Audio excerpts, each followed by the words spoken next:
Hey, baby girl. I love you. I love you too. I'll send my prayers for you. I hate this car. I lost everything. My husband's dead, and they said I was an unfit mother. Took away my little girl. Have you heard of this book? Help me. You're late, Ashley. Lady dropped this off for you.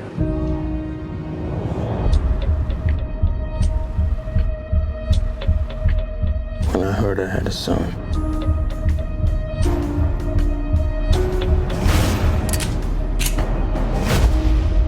I had to break out.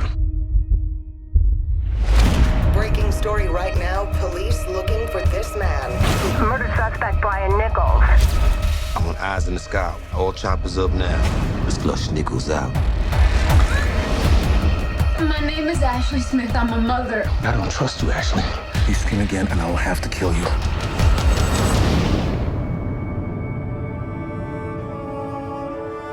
I need to see my daughter. You're not going anywhere. God, please help me. You call me out upon What is that? What are you doing? Just a book. Read it to me. me where my trust is without borders. If you want to know why you were placed on this planet, On the waters, you must begin with God. He expects you to make the most of what you have been given. I haven't been given anything. You have a son. we could ever run Christopher, it's your daddy. You're gonna hear some bad things about me. Whatever happens, I love you, little man. The greatest tragedy is not death, but life without purpose. Stand up! Could you forgive me? I don't know, but maybe God can. I will call upon your name.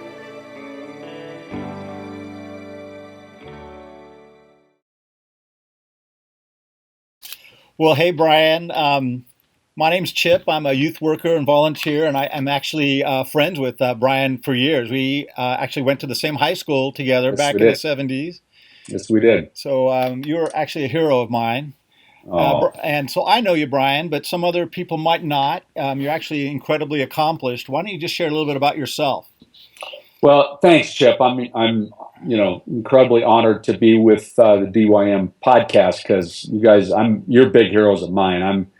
I'm a volunteer youth worker, and I know you are from way back. And anybody that dedicates their lives to youth work, like Doug and Josh and Chip Bragg, I would go fix a fence or plunge a toilet with you just to be in the room with you. But anyway, I'm Brian Bird. I'm a screenwriter and a film producer and a television producer as well. And I was a Saddleback guy for 20 years Right. until just recently, actually, just relocated to Colorado here about 4 months ago. And so I miss Saddleback in a big way, but have nothing but great memories of my time volunteering in high school ministry there. Well, awesome. Well, the cool thing is that Brian and I get to chat about an amazing, amazing film. It's just this beautiful, beautiful story.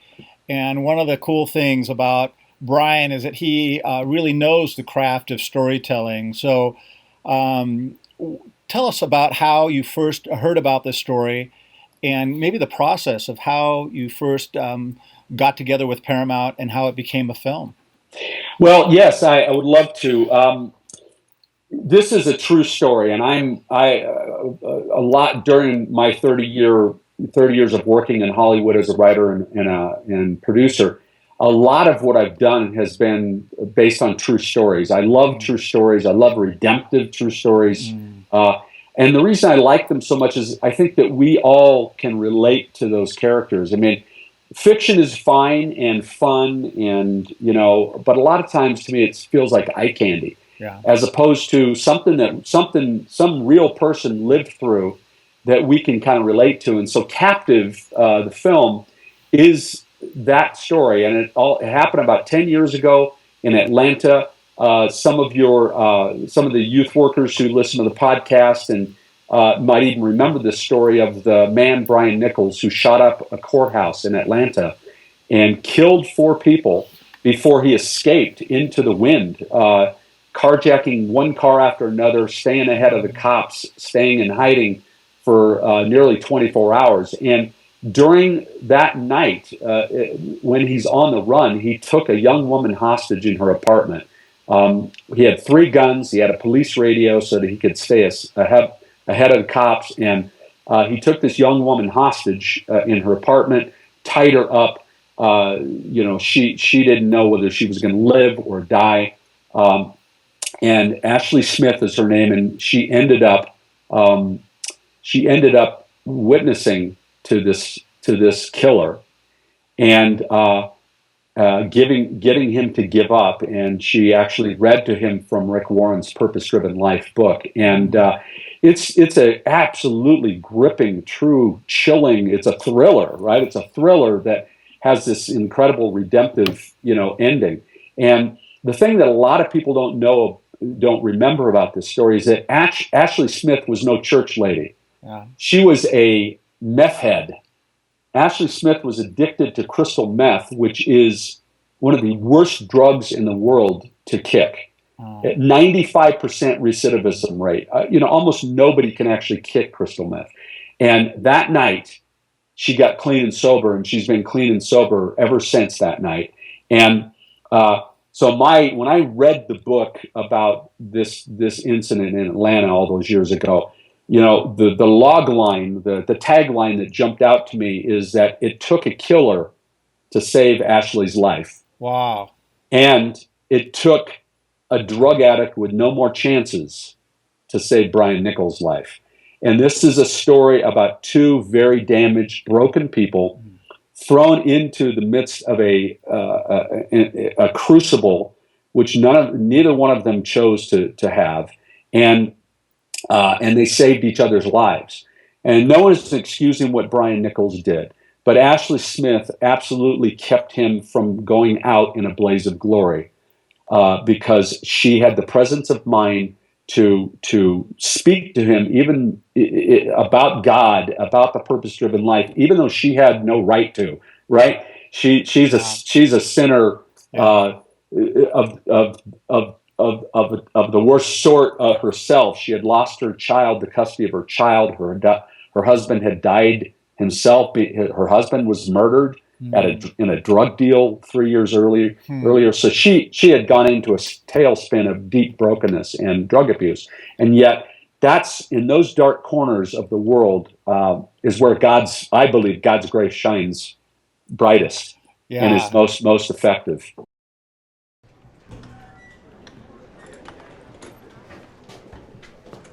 Ashley, haven't seen you in a while. You okay? You clean? How long? A month. Like 2 days. If I can't do this, then I don't get my daughter back, and if I know. It's not easy. Have you heard of this book? The Purpose Driven Life? Yeah, I have. It can help. Help me. Ashley, you can't do this alone. If you need me, call. Thanks.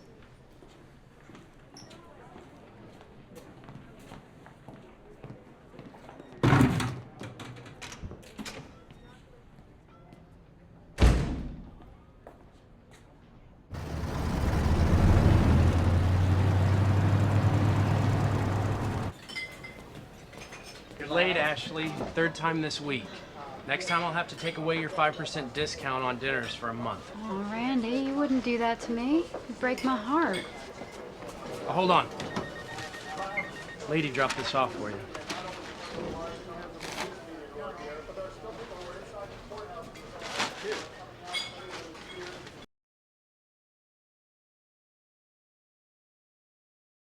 Well, it's an incredible story, and I love how you point out that they're flawed. They're brutally flawed, but that's who God uses. Are people that are flawed. And go ahead.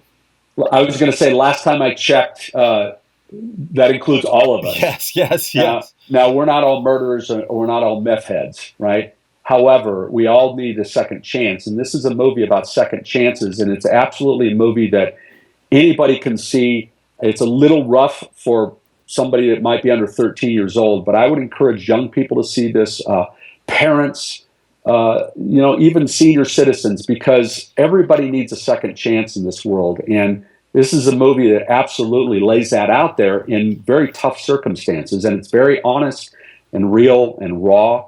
But it's the kind of movie that I think will just speak to everyone's hearts in a powerful way and haunt them, right?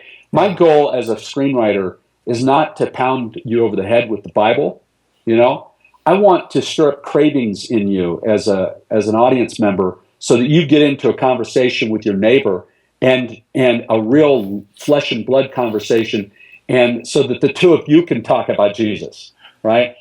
Rick Warren told me years ago, he said, Brian, if all you do is ask great questions, you will drive people to the door of my building and I'll do the rest. Oh, man. Because he said it's huge. It's huge to sow seeds in the culture and to stir up cravings and to ask great questions. And to your question about how I got involved with this, I was working in the refinery on my own projects. The refinery being, I don't know if everybody at DYM knows, but it's a youth center on steroids at Saddleback Church, and it has free Wi-Fi and great coffee. And so I was over there working on my own projects just to get sort of a change of scenery. And I met with the guy that owned the rights to Ashley Smith's book, and he said, Brian, would you help me make this movie? And that was about 7 years ago. It took us 7 years to get it to the screen. But we stepped forward in faith and said yes to that project. The knife! Give me the knife!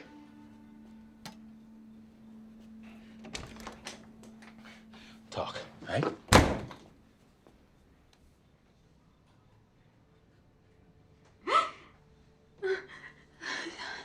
God, please help me. I can't hear you.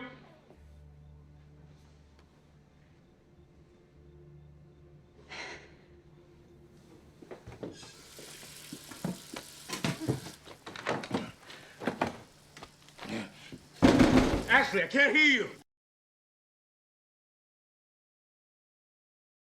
That's an amazing story, Brian. I live at the refinery. I'm there. I lead as you know, I'm a youth worker. I volunteer. I lead a Bible study for high school guys. I've been doing that for the last 15 years. And you were talking about creating discussions.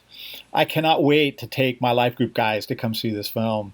And I want them to take their non-Christian friends, because I really think this is a film for followers of Christ and then also people that don't know Jesus. Because Absolutely. It's a real story. And Absolutely. It's about a real struggle. One of the favorite clips that I saw was this clip where they sit down at the breakfast table and they just have pancakes together. And we're going to show that. It's where this actor, where David Oyelowo. David Oyelowo. It's hard to say, but he's a brilliant actor. He's brilliant. One of the coolest things that I read about him is that he is a youth worker in England. And I thought the minute I heard that he loves high school kids and that he's a youth pastor and that he's leading a weekly Bible study for high school kids, I'm like, I love this guy. And he's absolute excellence in what he does. So this film, this clip here is just the first time, I think, when Purpose Driven Life comes up.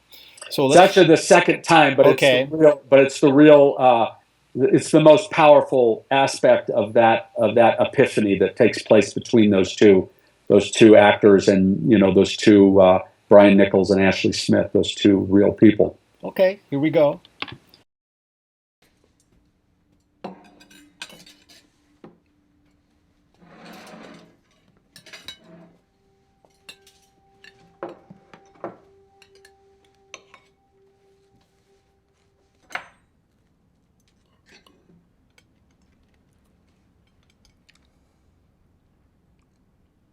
Real butter.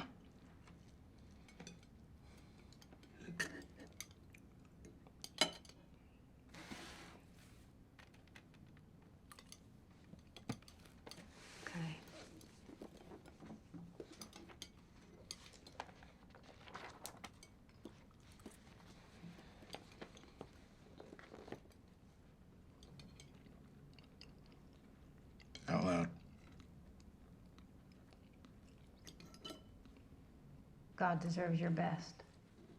He shaped you for a purpose, and he expects you to make the most of what you have been given. I haven't been given anything.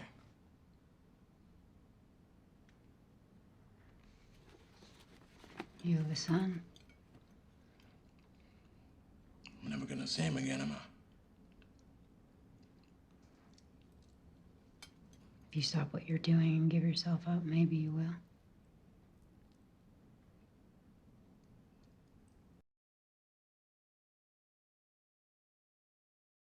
I think that's an amazing clip, and the neatest thing, the thing that I love about that, is just he with just one look, looks over at Ashley Smith and just conveys this haunted soulfulness of just brokenness. Yeah. And I knew, oh my gosh, this is an amazing film to be able to get these kinds of performances out of people.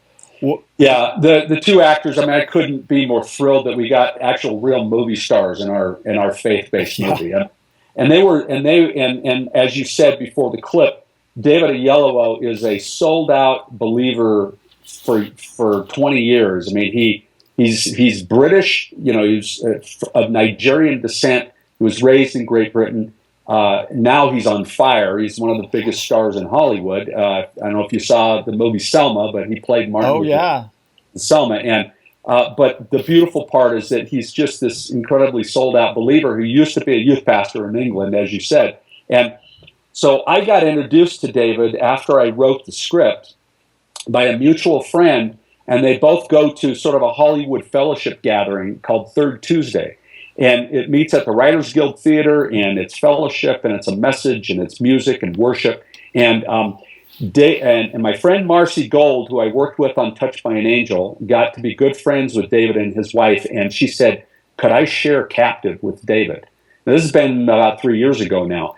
And I said, are you kidding? I love that guy, man. He's awesome. So she sent it to him that night. He called the next day. He had read it, and he said Marcy, he said, you tell whoever these guys are, if they don't cast me to play Brian Nichols, I'm going to stalk them like Brian Nichols stalked Atlanta. Whoa. And I said, okay, we get it. He's in, which, you know what? It couldn't have been more of a godsend or a blessing to us, because I'm an Angel fan, California, LA Angels of Anaheim fan, and Mike Trout is absolutely the best player in baseball. He's what they call a five-tool player.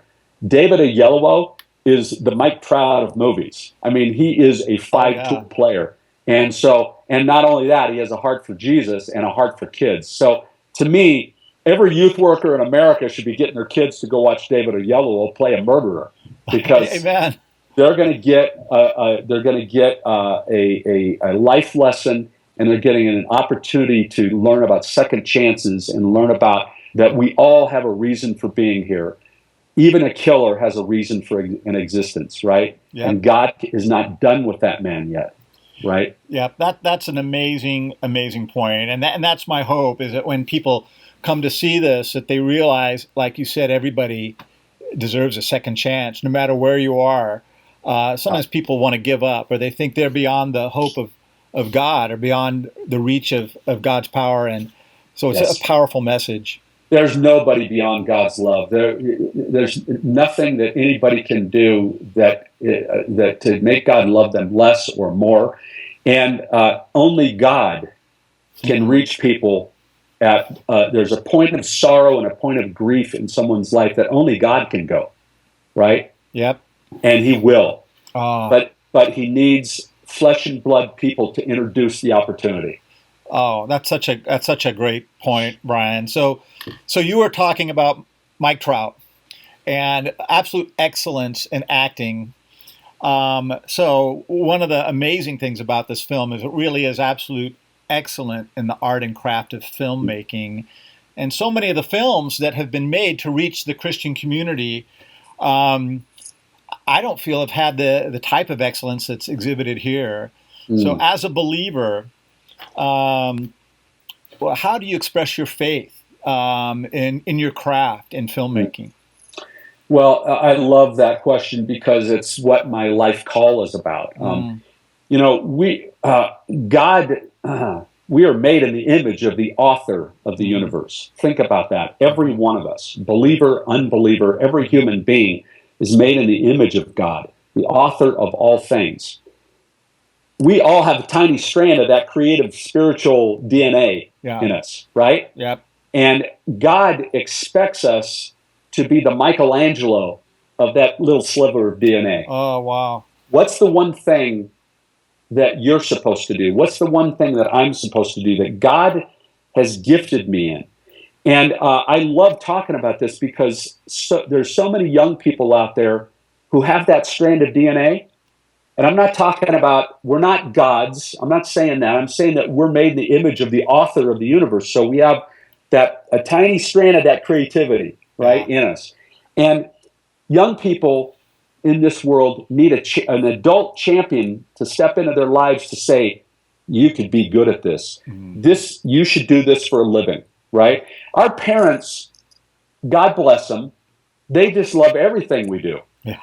Right? They're totally biased. Yeah, most parents. Most parents, yes, if we're fortunate. Yeah. Most parents love everything that we do. They're totally biased. The time we did our first doo-doo, they thought it was great, right? So, it's not exactly the best, you're the most objective person in your life, but we all need an adult champion, and that's what youth workers are in the lives of young people. We are adult champions to look them right in the eye and say, you know what? You're really good at this. Yep.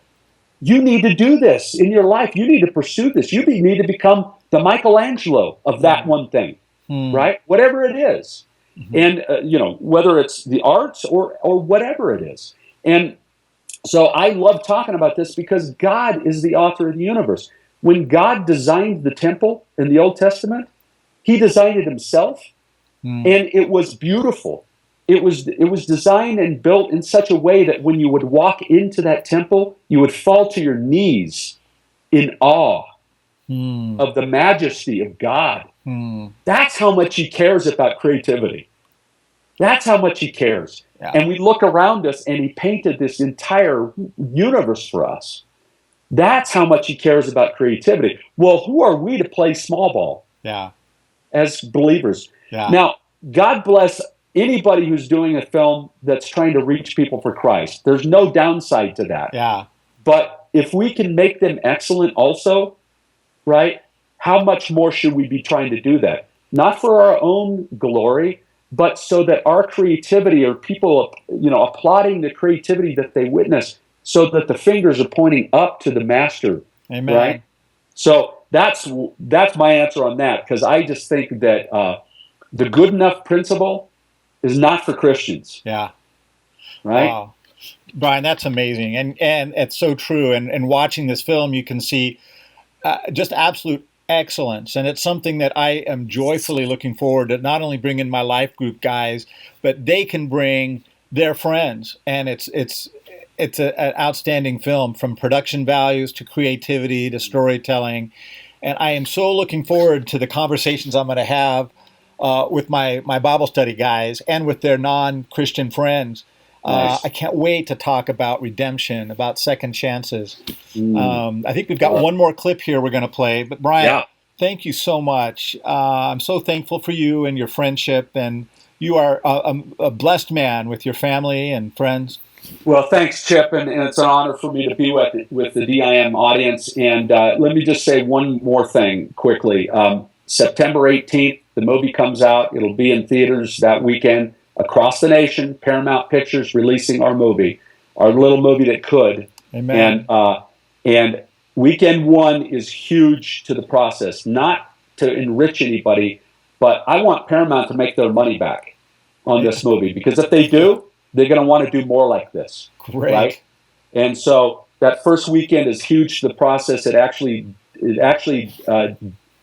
dictates how long that movie will be in theaters. And I know you know about this because we were in the movie business for a long time. So I know you know how important that is. So thank you so much for having me, Chip. Oh, thanks so much, Brian. We're so excited about the film.